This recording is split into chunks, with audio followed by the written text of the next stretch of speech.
Hello everyone, my name is Havian and today I want to be showing you The Witch in the 100th Night Revival Edition to help you decide if this is a game that you should play. This is an action RPG from NIS Software, and it is an RPG that was previous on the PlayStation 3 but has been brought over to the PS4 as an enhanced version. So I thought I'd take you through the game for those of you that haven't actually seen the game yet, and I guess I'll be showing you some of the newer additions they've added to the game for those of you that have previously played the PS3 version. So in this game you're going to be playing as this little guy. He is the 100th Night. He's essentially the minion of the witch, and one of the additions that they made to the game is the fact that you can actually play as the witch now. When I first saw this game I was thinking, man, I don't want to play as this dude. Oh, easy. I don't want to play as him. I'd rather play as the witch.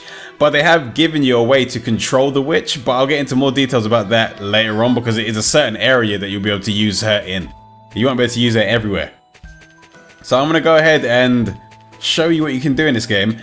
But this is your base of operations. This is essentially where you're going to be going back to do a lot of your upgrading and to progress on certain bits of the storyline. So this is Metallia's house. She's the witch that basically owns you, and she kind of she's not going to be a character that everyone clicks with or likes. She's a pretty mean character. I find her funny, but she's not going to be a character for everyone. She just kind of bosses you around the whole game. But there are different locations within the game that you can actually visit. So I can visit this place. There are other locations in the base that I can visit too, like a shop where I can buy some more equipment if I need to. But for the most part, you're going to be doing all your upgrading inside of here, and you'll be finding all of your equipment out on the field. But when you go to a different location, you can choose to raid it, or you can choose to visit it. I'm going to choose to visit this one for now so I can show you what's inside. But if you choose to raid, the equipment that is shown on the screen before you raid it shows you what equipment you can get if you do raid. So if you're raiding, you can steal equipment from the place you can go to. And the reason this is important is if you visit certain locations out in the world, you will be able to raid those locations and get bits of equipment inside of there. So you'll find there's little villages inside of town or inside of areas you go to find other bits of equipment or to progress through this storyline. And in those towns there'll be buildings where you can buy equipment or just visit houses and talk to people, or you can just rob them and take all their stuff, which is generally what you're going to be doing a lot of the time. So these are just different areas you can visit if you just want to progress different parts of the storyline. There'll be an exclamation point telling you can go there if there's a cutscene to watch, or there's different areas like the facet change and the bucket list where you'll be able to do a bit of upgrading. So facet change in this game, as you progress through the story, you'll unlock new facets. They're pretty much personalities for the 100th Night that act like classes. They're gonna level up as you progress through the game, but each different facet is gonna have its own perk. So you've got this one, the Night. It's pretty much the starting one you get. It's the highest level one I've got at the moment because I've leveled it up the most. But it's going to be one that is more balanced in pretty much everything. So it doesn't really have anything that makes it special, but it is going to be the one that is most balanced for all the different weapon types. Then you have Power Fortress. These are just the three that I've unlocked at the moment. This one is going to be focused more on defensive stats. And then you've got Marginal Gaze that is more focused on, it seems, from magic from the looks of it, and draining HP from enemies. You can have a main facet, and you'll be able to have some sub facets as well. And if you have sub ones, they will level up with you, and you will be able to switch to them during combat or switch to them during missions. Those are essentially going to be the classes you'll be able to customize to kind of create your own playstyle with your 100th Night. Then you got the bucket list. As you're killing enemies, you'll gain anima. And that anima can be used or can be spent inside of here to do various things. So you can reinforce weapons with it. You can get new Tochka, which are skills that you can use during combat. You can revive residents. So I guess if you kill some of the residents in the villages you visit, you can revive them. And you can reinforce your weapon. Let me go and look and let me go and take a look. If you're going to reinforce a weapon, you're going to need materials and you're going to need your mana to do that. The materials are found on the field, or can be found on the field, and the materials, I think the mana and the materials will be able to be found on the field when you're just in combat. So they're not really hard to come by, but you're just in the needs to have them handy if you do decide you want to do upgrading. And the amount, or the higher the rarity of a weapon you find, then the more you can upgrade that weapon. So it's always going to be best to find weapons that have higher rarity, so you can upgrade it a lot more. And as you, I'm not going to upgrade anything at the moment, but as you level those weapons up, you will be able to, or as you increase as you use them in combat, you'll be able to increase the level of them, and that increases the power of those weapons as well. Oh, finally got it out. Alright, so new touch car. I'm going to buy a new one just so I can use it in combat, just to show you what it does. So those are the upgrading things you can do inside of the house. So I'm going to go ahead and show you the menu. So you got your status, which is pretty self-explanatory. You got equipment screen. Equipment is a bit different in this game. It focuses, it works a little bit like a game that I previously covered, which was Croyless Sigma, where your attacks are going to be based on the weapons you have equipped. So you have 3 different weapon sets, and you have 3 different damage types. And what you'd want to, or what I've done essentially, is have 1 weapon set for each weapon type. But each weapon that you slot will be 1 part of your combo. And depending on which weapon you have, so I'm going to go into the weapon screen, you'll see that on the bottom right hand side of the status of this weapon, you'll see there's a number. So, you kind of see that there's a die number. So you got 1, you got 4, you've got 3 there, you've got 1 there again, and you got 5 there. The numbers will go from 1 to 5. And if you put the weapons in order of 1 to 5, then it will increase the amount of damage that the following up attack will do. So you can see that this one's got a number 1 in there. Then for the 2, it's got rate chain is 1.2%, and it just keeps going up and up and up, depending on the number you had before it. So you're going to go from 1 to 2 to 3 to 4 to 5, and then from 5 back to 1. That's essentially how it's going to work, but you'll see that each of the weapons that you have can have a damage type as well. You have slashing, you have magic, and you will have blunt. But swords, you'll find that there'll be some different weapons that will have varying different damage types. So you have hammers that can have slashing damage because it will be more of an axe, and then you'll find you'll have spears that can have blunt damage. It just depends. Oh, I didn't want to put that in there. I don't want a blunt damage. I don't want a blunt damage spear in that build, because that build is more for, or I've set this build more for having slashing damage. So for my first slot, or my first weapon set, that's for my slashing. For my second, that's going to be for my blunt damage, and for third, that's going to be for my magic damage. But I'm going to show you how those function when you're actually out and fighting with them. But you can see that I equipped the wrong weapon, so it's killed my damage bonus. So if I equip another number 4 weapon in slashing damage, then it's going to increase my bonus again. So I need to find a number 4. What did I have in there before? Which weapon was I using in number 4 slot? So it was probably the lewd blue sword.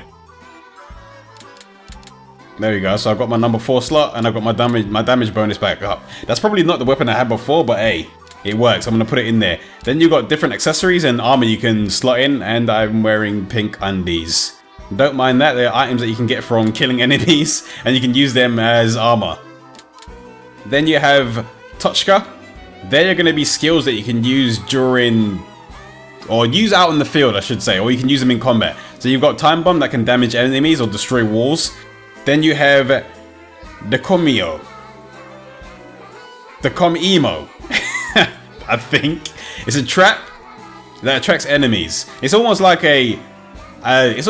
just something you lay on the floor to taunt enemies. Mini Knight is one that I just bought, and it's going to be one that I use. It's going to be one that I use just to see what it's like. You can summon up to 8 at a time, so let's see how those work. And then Facet Change, they're the facets that I explained earlier. They're pretty much your classes. In terms of options, I wish there was an option that they have added to this. I wish there was an option in this game that let you lock your compass, because compass movement does get a bit annoying in this game. But I'm going to show you exactly how this game plays out. So once you go into the world map, you'll be able to pick an area that you can visit, and in the area you'll be able to explore it and find some loot, or to progress through the game. Essentially, this game is going to follow a progression path where you'll need to find pillars, and once you find that pillar, you'll be able to take all the loot you've obtained during your run, and you'll be able to bring it back to your base. So the character you brought into the mission won't get any stronger until you've left the mission. So what you want to do, or what you need to do as you're playing this, is go into the mission, kill enemies, get loot, get as much EXP as you can. In terms of, this is a Nipponecchi game, so you're gonna have a bonus list, kind of like what this guy does. the more enemies you kill and the more points you get, then the more bonuses you'll be able to get. And you'll be able to carry those bonuses out and back to your base if you manage to survive and get out in time. Because everything you collect is going to be stored inside of your stomach pouch. And when they're stored in your stomach pouch, if you die, there's a chance you can lose those items. So it's a matter of getting into a mission, killing enemies, getting your loot, then running back to one of these pillars, and then going back to your base to claim everything you've got. So you claim all of your EXP and all of the items you've collected and bring them back to your base. But if you die before doing that, there's a chance you can lose your items. So it's a bit of a push and pull. You have to try and fight your way to the next pillar you find, and then from that pillar you need to fight your way to the next pillar, and so on and so forth until you make it to the last pillar in the mission, and that usually has a boss at the end. But this is an area that I've been to previously, so I've already got everything unlocked. But you'll see on the left hand side of the screen there is a counter that is counting down, and that seems to count down depending on what you're doing. So if I'm running around and gaining stamina back, it counts down a lot faster. So no matter what you're doing, that is constantly going to be counting down, and you will need to manage that as you're going through the mission, because if it gets down to 0 and you don't have any more, then it's gonna start draining your HP, and if your HP goes, then you're dead basically, and you can end up losing your items. But there are ways to combat that. You can eat enemies on the field, or you can visit these pinned pillars and you can distribute points that you get for fighting. So you can recover it at these towers, or you can use these towers to temporarily boost your stats so you can last a little bit longer inside of the field. So it's going to be a case where you need to, or it's going to be a game where there's constantly going to be a push and pull. You need to go out here, you need to kill your enemies. These enemies, that you'll find that the enemies have different damage types or different damage resistances, and you'd have to use the weapons or your equipment sets that are strong against them. So you can see that slash is hardly effective, but if I switch to a magic damage slot now and use my magic weapons, you'll see that it's very effective. So you're always gonna need, oh, I got some loot and it's got some animals. So you're always gonna need to use the weapons that are best for the situations you're in, and you'll need to build your weapon sets for those situations. The reason I built a slashing set, a blunt set, and a magic set was because that just makes the most sense to me. It's optimal. So I built those sets. So I'm gonna go ahead and kill these enemies that are surrounding me. So all I'm gonna be doing, because I've already completed this area, is just looking for loot. Looking for loot and building up my bonus bar. If you look at your bonus bar, you're able to see the different bits of equipment you can get for getting to a certain bonus. I'm going to try and go until I get to 200 mana, which is going to be the 4th bonus. It's not going to take too much killing to get there, but I'm going to go ahead and do it. Usually, if it's an area that you haven't visited yet, there's going to be a storyline to progress through. But right now, if you go back to an area you previously visited, it's just going to be going back there to farm loot, essentially. So that is what I'm doing right now. So usually you'll find that there's going to be cutscenes and things happening as you're going through missions. So I'm going to see if I can keep killing stuff, keep finding treasure chests, get some more loot until I reach the 4th bonus, and then I'll leave here. But I did have that, I did buy that Touchka, so I'm going to use one of those, the mini knight. So they said I can use up to 4 of them. So what I'm going to do is I'm going to switch my facet as well. So you can do that by holding down L1 and then pushing circle. You can switch to whatever facet you want. This is one that focuses more on blunt damage, so I'm going to switch to my blunt weapons. So this facet focuses more on my blunt damage, or focuses more on my hammer damage. So I'm going to switch to him, and he's more tanky, he's more defensive. So I'm going to switch to him, and I'm going to use my facet to summon some stuff. So let me call some, up to 8 they said, right? So I'm gonna call 8 of them. They're like Pikmin, if any of you have played that game. And they're gonna fight alongside me. That is actually pretty useful. So it looks like their damage is gonna be based on the weapon I have out at the moment. So I'm gonna switch to my other form, or my other Touchka. Or not Touchka, facet. There we go. I'm going to switch back to my normal one, and I'm going to use magic damage and see if all of these little guys are going to use magic damage as well, or if they're all going to be based on the damage type that I have equipped at the moment. No, they're all blunt. All of them are blunt. So it looks like they're going to be focused on doing blunt damage. But this is the first time I've actually used these Touchka, and they're actually pretty useful. They almost act like a distraction for the enemy and as extra backup. But you can see on the bottom of the screen, you've got a limit to the amount of I can't even remember what they're called, but you've got a resource that I'm gonna call it Tochka points. They regenerate once you've wasted, or once your Tochka's finished, or once it's been used. They'll regenerate over time. But you can see what that mine's at 91 at the moment, so maybe I'll be able to use another Tochka. I don't want to switch it out at the moment because I don't want to stand the chance of losing the ones that I've got out right now. Because these guys are actually pretty useful, surprisingly. But let's see. I think I've reached bonus number 4. No, I'm still on bonus number 3, so I'll reach bonus 4 eventually. So I'm going to go out a little bit further away from the pillar and explore. But you can see that my G-Cal, or the resource that lets me stay in the missions for extended periods of time, is actually gone down to the 87 now. So that's going to constantly go down and down and down. And you can see that if you keep sprinting, then you run out of stamina, and that makes you drop. And you'll find out all of your attacks are going to use stamina as well. But there's something I can do. I'm going to switch to a different weapon. And if you eat the enemies, you'll be able to extend your time limit, or extend your duration for being out in the field. So I've locked onto this guy. I'm gonna wait until these guides. Let me see if I can slash him again. Oh, he killed it. He killed it. Let's try this. So I'm gonna eat this guy. If you get their HP low enough, you can eat them, and when you consume them, it increases your amount of time you can spend. So it increases your G-Cal. But in doing that, in increasing your G-Cal, it fills your stomach up with junk. And that junk is going to decrease the amount of items you can take back with you. So it's going to be it's kind of like a push and pull or a gamble. You're going to have to give up something to gain something. So if you want more time, you're going to have to give up your inventory space. There are items you can use to get yourself some more inventory space. But those seem to be far and few between. I've seemed to have got a few of them from bonus, but they don't seem to be in as many places as you'd want or expect. So let me keep attacking these guys.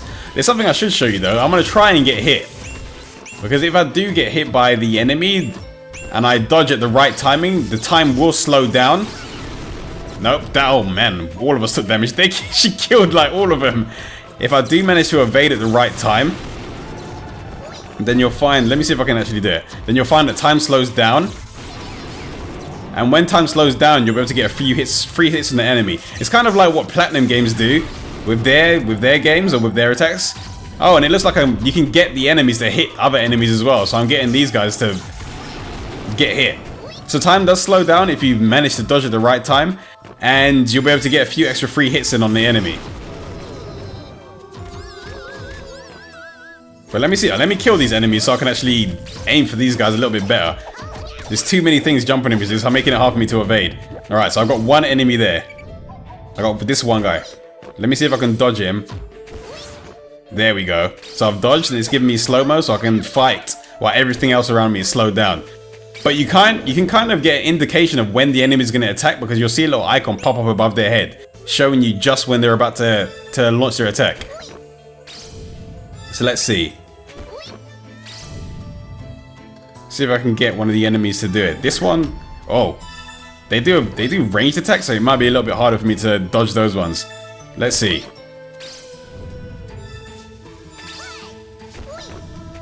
Nah. Let's get rid of him. Alright, bonus. Do we have the number 4 bonus yet? Alright, so we got 4 bonus. So now that I've got my bonus, I need to make my way back to a pillar, and I should be able to leave this mission with everything that I've collected so far. But like I said earlier, you can use the points that I've gained as I've been going through this to get more bonus points to give yourself boosted stats for the duration of the time you're in the mission. So once you leave the mission, the boosted stats are going to disappear, or you can use it to boost your bonus points. Because I'm leaving, I'm going to use my remaining points to boost my bonus points, just so I can get a chance at some extra items. There we go. So my bonus ranked up to rank 5. So hopefully when I leave here, I'll be able to get some more items. So I'll get, oh, it leveled up more than 5. So when I leave here, I'll get blue stone, and I'll level up a few times, and I'll get some extra items. So there we go, so I've collected all my items and now I'm going to return to base, and those items that I've got, I'll be able to equip them. I'll be able to use them to upgrade my other bits of equipment. And I've got a few levels. So this is essentially how the game's going to function. Can't carry any more garlic. And I've got loads of garbage. I'm going to get rid of the garbage. That's the stuff that gets thrown into your item sack if you eat an enemy. They're just there to waste space. I don't know if you're going to need them for upgrading, but if it ever gets to that point, then I guess I'll go and chew on some enemies to get some more points back. But now that I'm going to be heading back to my base with all of my loot, I'm going to show you the other side of the game. I guess this is going to be one of the sides of the game where they've expanded on, or they've added after the Revival Edition, or added to the Revival Edition. So I'm going to go down here, and this is gonna bring me over to the tower. I guess the tower works similar to the way the item worlds work in Disgaea, where in this game you'll rather than using it to upgrade your equipment, you're going to be sacrificing the item, and then that item that you sacrifice will increase the loot drops, or will increase the level of the enemies in the area, and it will increase the chance of getting rare drops and those kind of things. And then this is the area that you'll be able to use or control Metallia in. So I'm gonna go ahead and enter here and sacrifice a weapon. One thing that has bothered me about this game that I probably should have mentioned earlier is when you're in. Let me start from floor 11. This is where I was before, so I'm gonna sacrifice another random item. I'm gonna start from floor 11. One thing that does bother me about this game is the fact that walls and obstacles that are inside of your way, because the camera, where the camera's positioned, because the camera's positioned so high, walls and trees and things like that will block your way, and they don't fade out when they are blocking your way, which is a bit of a problem in this game. Usually in games like this, or loot games that have an isometric perspective, they will kind of fade out things or obstacles that are blocking or obstructing your viewpoint.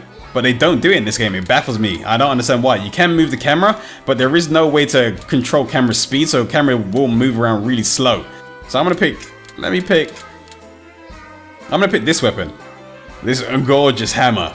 Gorgeous hammer level. I'm gonna pick the level 7 one actually, and see how much that boosts. So enemies are gonna be level 12. The tower's gonna be level 3, and it's gonna boost my drops by a little bit. So I'm gonna sacrifice this item and enter. Your previous data start from floor 11. Actually, no. No, I'm gonna continue from where I left off. No, I'm gonna sacrifice the item because the enemies are gonna be too low if I continue from where I left off. I think I was testing it just to see what it would be like, and the enemies are gonna be only level 4. So I'm gonna go ahead and sacrifice. Actually, I'm gonna sacrifice this one because it's a rare one. Let's do that. Let's restart. Let's restart from floor 11. And another thing that bothers me about this game is in this area, in particular, the loading times between the floors it can get ridiculous, man. I don't know why some of them can take so long, but the loading times do become a bit of a pain, or do become a bit of a hassle. But essentially what you need to be doing on the tower is you kill enemies on the floor. After you kill the enemy on the floor, then you move up to the next floor, and then you keep moving up from floor to floor to floor. That's pretty much all you're going to be doing. And once you reach one of the highest, I believe once you reach some of the higher floors, you'll start fighting bosses. But you can choose to leave the area and move on and go back to the base after you've collected enough loot, or you can just keep pushing forwards. But I don't know if I don't believe anything saves until you've gone after. I think things save every 10 levels. So you're probably going to want to push on for each 10 levels. Don't quote me on that because I've only ever gone to floor 11. But I believe that is going to be how the progression works. Could be totally wrong with that, but it just seems that way from based on what I've done so far. Right, I'm gonna switch to my magic weapon, so I can get ranged attacks on these guys, because these type guys seem to be weak to magic. Let me dodge his attack. Gives me some slow-mo time, so I can deal some heavy damage on these enemies. In the tower, you'll be able to find materials that you can use. Oh wow, a legendary! Whoa! Alright, so I'm getting myself some good loot in here. Already. So I got myself a red POW staff. But I just gotta make sure I don't die before I get out with that loot. Because if I lose that before leaving, I'm gonna cry, man. But you will, in this tower, you will find materials that you can gather to upgrade your equipment, and you'll find other rare items, and you'll find rare enemies in here as well. So you can find rare enemies out in the field, and you can find them inside of the tower, but they seem to appear frequently in the tower. So there's rare enemies that will just constantly drop rare items, and then you'll find that you'll get rarer versions of the normal enemies you fight. Like, I guess they're called notorious enemies in this game, or notorious monsters. So if you fight those notorious enemies, they're going to give you a high chance of drops, or a high chance of very rare items, or... oh, let me get rid of these. They give you a high chance of rare items, and I believe they give you more EXP as well. Man, I keep running out of stamina. So I'm gonna try to progress as far up the tower as I can. But if you take a look at the screen, or if you take a look at the AP bar, oh, here we go, this is what I was speaking about. This is a notorious monster. You can tell because they've got a slightly different name. So Cowardly Flower Maiden, and they have an icon underneath there, just above their HP as well. So let me get rid of these. And then I'm gonna go ahead and see if I can kill that thing and get some loot. It seems like these guys are weak to blunt, so I'm gonna switch to my blunt weapons because they seem to resist in everything.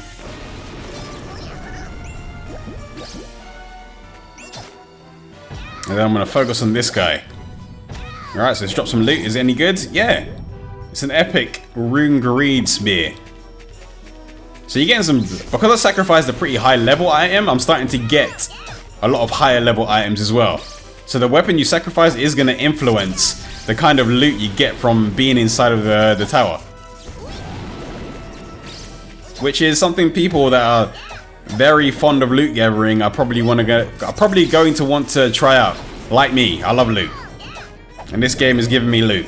It's almost like this game is a very simplified version, I guess, of Diablo. I guess you could say. Or it's just their take on a very loot focused game. There we go, these are one of the loading screens that I'm talking about. Going from floor to floor, the loading screens can get a bit long. Which I find odd. This really shouldn't be a game that should take too long to load. I mean, it's not really graphics heavy or anything. But you will find... oh, they start me off right in front of some enemies. You will find that some parts of the tower are going to have cutscenes. So there is going to be a bit of storyline throughout the tower as well. So it's not going to be a case where you're just going through the floors for no real reason. There is a storyline to it as well.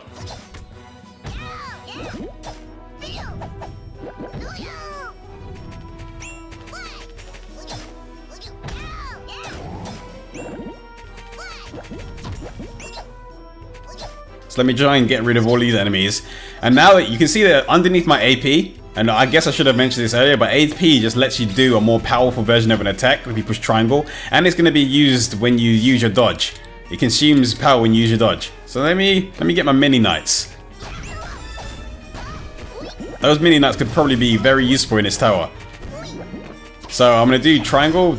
That's going to give me a more powerful version by consuming my AP. But underneath my HP is going to be a new resource bar that I believe was added for this game, or added for the tower specifically.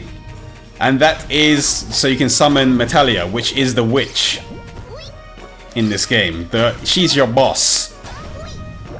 You can control her inside of the tower, but it is going to just last for one floor. And I believe it gets decreased if you get hit by an attack. Because if you get hit by an attack, she'll auto-evade, but it seems when you auto-evade, it seems to consume some of your bar. So now that I'm on this floor, I reckon I'll probably give Metallia a try and see what she can do, or show you what she can do. Because she does play slightly different from the 100 Knight, but she's gonna be more focused on just doing crazy damage, or trying to get as much damage pumped out as you can, and just clearing floors as fast as you can. All right, so we got some more enemies here. I'm gonna summon Leah. So you can see that she hits hard. She hits hard, and she's got some pretty heavy attacks.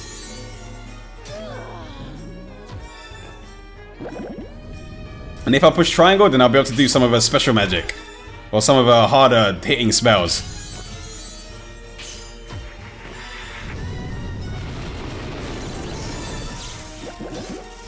So she's fun to use, but you see her bar doesn't really go down until you take damage of her.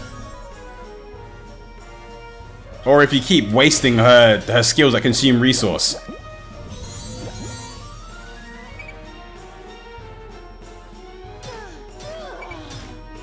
There we go, they're all gone. Rogue Charm, get. Alright, but now you're going to see that I'm going to transform back into the 100 Knight now that I've completed that floor. And then I'm going to have to build her bar up again, so I can summon her again. So I guess she's going to be something you'll want to save until you get to some of the more difficult floors. Because using her without... wasting her without a real reason is pretty pointless, because 100 Knight can still deal damage to some of the easier enemies. I reckon she's going to be good for some of the tougher things. Because she's pretty much free damage, because you don't really waste any HP with her. Ooh, getting some good loot in here. Getting some of that good loot.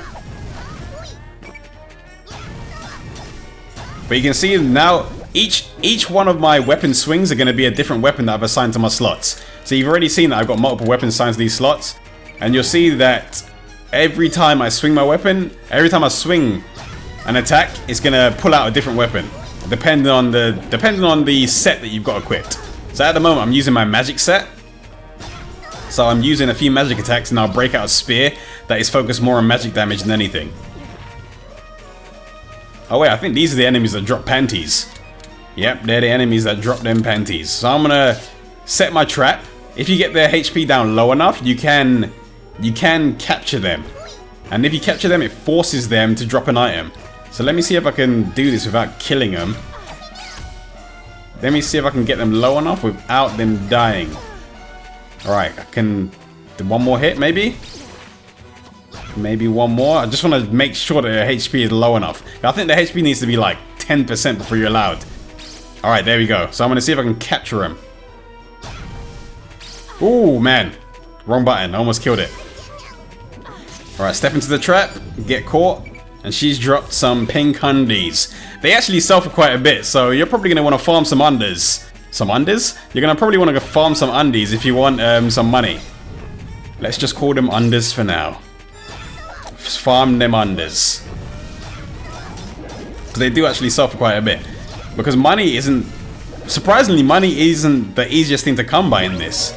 I've noticed, like, you don't really need money for a lot of things, but when you actually do want money, you'll notice that you don't really have much. You can trade your mana for some, or you can sell items you found for money.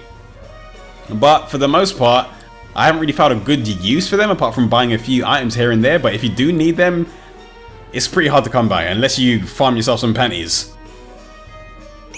Alright, let's see what's on this floor. Ah, these are one of the rare monsters I was talking about. They kind of remind me of Golden Axe and Diablo, where you have to just kill the enemy that tries to run away from you, and if you don't kill them in time, then you lose them. But I've killed them in time. Oh man, Hot Racy Greed Spear. Legendaries. This, it may be because I sacrificed a rare item, why I'm getting so many of these rare loots.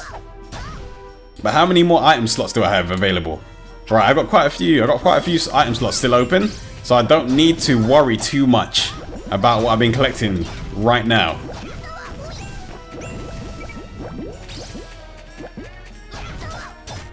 I don't know if I can discard... I probably can discard items in my inventory. Probably. Maybe, maybe not. If I can't discard items in my inventory, then there's going to be a case where I'll need to leave the tower to get everything claimed. But I've farmed quite a bit of XP inside of here as well, and I've found quite a few delicious items. Legendary items. Those are things that you rarely find if you're just playing normally on the story. And hopefully those legendary items are actually something good. Alright, floor 17. Is there anything interesting on this floor? Or maybe not. But I'm going to take a look anyway, just so I can show you a little bit more. Usually a boss pops up before a boss popped up after 10 floors or so. So I'm going to see if it's the same for this. I'm going to see if I reach floor 20 and there's a boss, then cool. If not, then I guess it's just randomly generated. So I'm going to summon Leah again. Use her to take a few of these enemies out.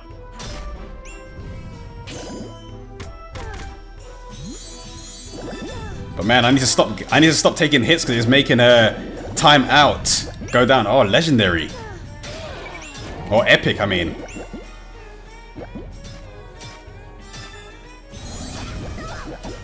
Alright, I'm back to Knight. I took a hit because this thing casted this range magic. So I'm gonna need to build Leah back up and bring her back out. But it doesn't really matter too much because I've only got one enemy around. Alright, now to the next floor. So I'm gonna see if I'm gonna keep going until we get to floor 20. 20. And then see what happens there. If nothing happens, then I should be able to exit and then just take all my items with me.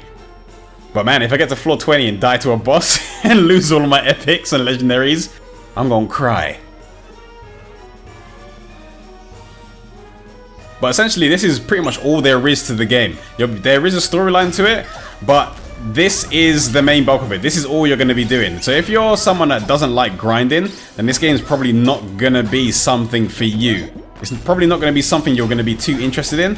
But if you do like customization, grinding, and loot games, then this may be something that's up your alley. Because I'm finding that I'm enjoying finding stuff. But I just wish that the weapons were more cool, I guess. You can slot your weapon, you can slot weapons in, and you can make your own combos. That's nice and all, but I like my weapons themselves being more interesting. It seems like the weapons I've found so far are just weapons that have increased base stats and allow you to upgrade them a little bit more. They don't drop with like unique special effects on them that I would like to see. Like, I want a sword that shoots lightning bolts out and stuff like that. But yeah, I haven't found any loot like that yet. But hey, maybe I can customize them into something similar to that later on. The hell? Why? What happened? I'm on floor 20. There's nothing, it's just telling me to proceed. Fine, I will proceed. Fine, if you're telling me to go, I will go. Doesn't look like there's a boss here. Oh, I guess there is a boss. So you can see that there's a little bit of story here. This is just the second boss of this, I guess. So it's not going to really be anything spoilerish because I'm still really low on the floors. So I'm going to go ahead and do this boss. If there is a boss, it probably looks like I'm just going to need to save this person.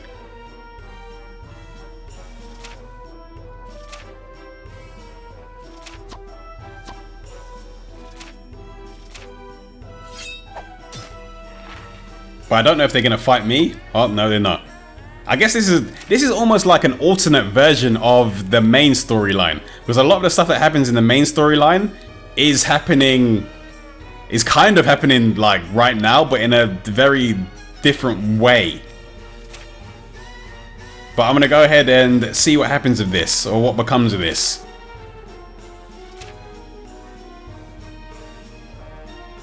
So I guess I need to fight. I'm gonna see if I've got enough. If I've got enough HP with Leah, then, or enough charge with Leah, I'm gonna use her. Alright, so now we've got bosses. You'll see there's a blue guard bar, and you'll see the HP bar for the boss. The guard bar goes all the way down when the boss is using an attack, and it makes the boss vulnerable. But if the bar isn't down, then you'll find that the bosses don't take too much damage. So you have to wait until the bar's low, and you have to put yourself at risk to attack the boss when the boss is HP, or when the boss is in the middle of an attack, because that's when they're going to take the most damage. Alright, so this boss is taking heavy damage from my magic attacks. So I'm going to do an attack when his bar is high to show you how much damage I do. So let's see. Alright, I'm just going to kill it. Just going to get rid of it. I witch-timed it. It's not even called witch time in this game, is it? But you know what I mean. They stole it from Bayonetta. But it's taking a heavy poison damage from my attack. Can I eat it? No, I can't. This is a boss that I can't eat. Oh, this is an enemy that I can't eat. But you can see I only done 9 and 12 damage there to the boss when it had high guard. But I'm gonna wait until his guard drops and I'm gonna hit it with some attacks. There we go, 58. So you can see the damage goes up when his guard is low. But yeah, that is essentially what this game is. The Witch and the 100 Knights. It's fun. I just wish there was a little bit more depth to the game itself. But it's a loot grinder. But essentially what I've shown you is pretty much what you're going to be doing throughout the whole game. I wish the weapons were more interesting, or a few of the weapons got more interesting. I kind of wish that was a thing, and I wish the weapons themselves were not bound to this sort of combo system. Even though I guess it's the point of what they wanted to do with this game, I kind of wish it wasn't. But yeah, that's Witch in the 100th Night. If you do want to get this game, it is going to be available on the PlayStation 4, so you can go ahead and grab it. And if you do want to see more videos for games that I'll be playing in the future, then I suggest you subscribe. And if you think anyone, or if you know of anyone that's played this game previously and would want to see the differences between the PS3 and the PS4 versions, or the new additions to this game, then I suggest you send this video over to them. I'm going to be making some more videos very soon, but until I make those videos, I will see you all later.